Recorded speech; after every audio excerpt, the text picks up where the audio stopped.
श्री गोस्वामी तुलसीदास जी ने श्री रामचरितमानस के बालकांड के एक ही छंद में भगवान राम के 16 कलाओं का वर्णन किया है। इस छंद में 16 अंतराएं हैं। एक एक अंतरा में भगवान श्री राम के एक एक कला का वर्णन किया गया है। भय प्रगट कृपाला दीन दयाला कौसल्या हितकारी हरसित महतारी मुनि मनहारी अद्भुत रूप विचारी लोचन अभिरामा तनु घन श्यामा निज आयुध भुजचारी भूषण बनमाला नयन विशाला शोभा सिंधु खरारी। दीनों पर दया करने वाले कौशल्या जी के हितकारी कृपालु प्रभु प्रकट हुए।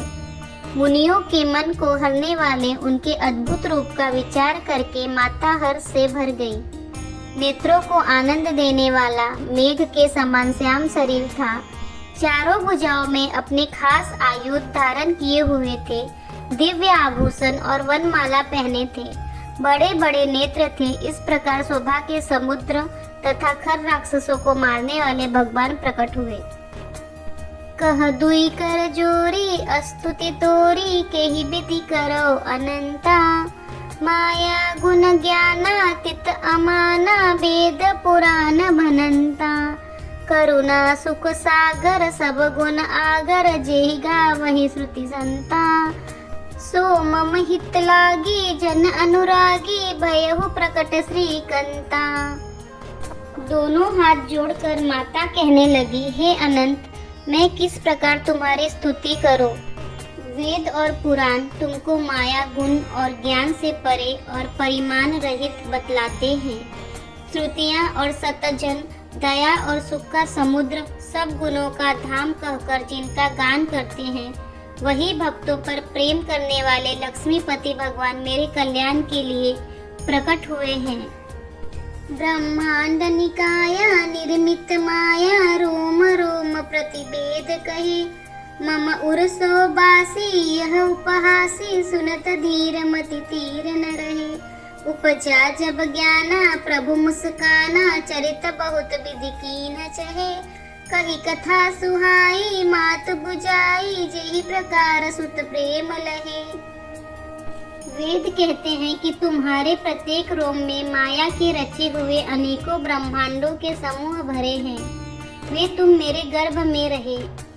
इस हंसी की बात को सुनने पर धीर पुरुषों की बुद्धि भी स्थिर नहीं रहती, विचलित हो जाती है। जब माता को ज्ञान उत्पन्न हुआ तब प्रभु मुस्कुराए।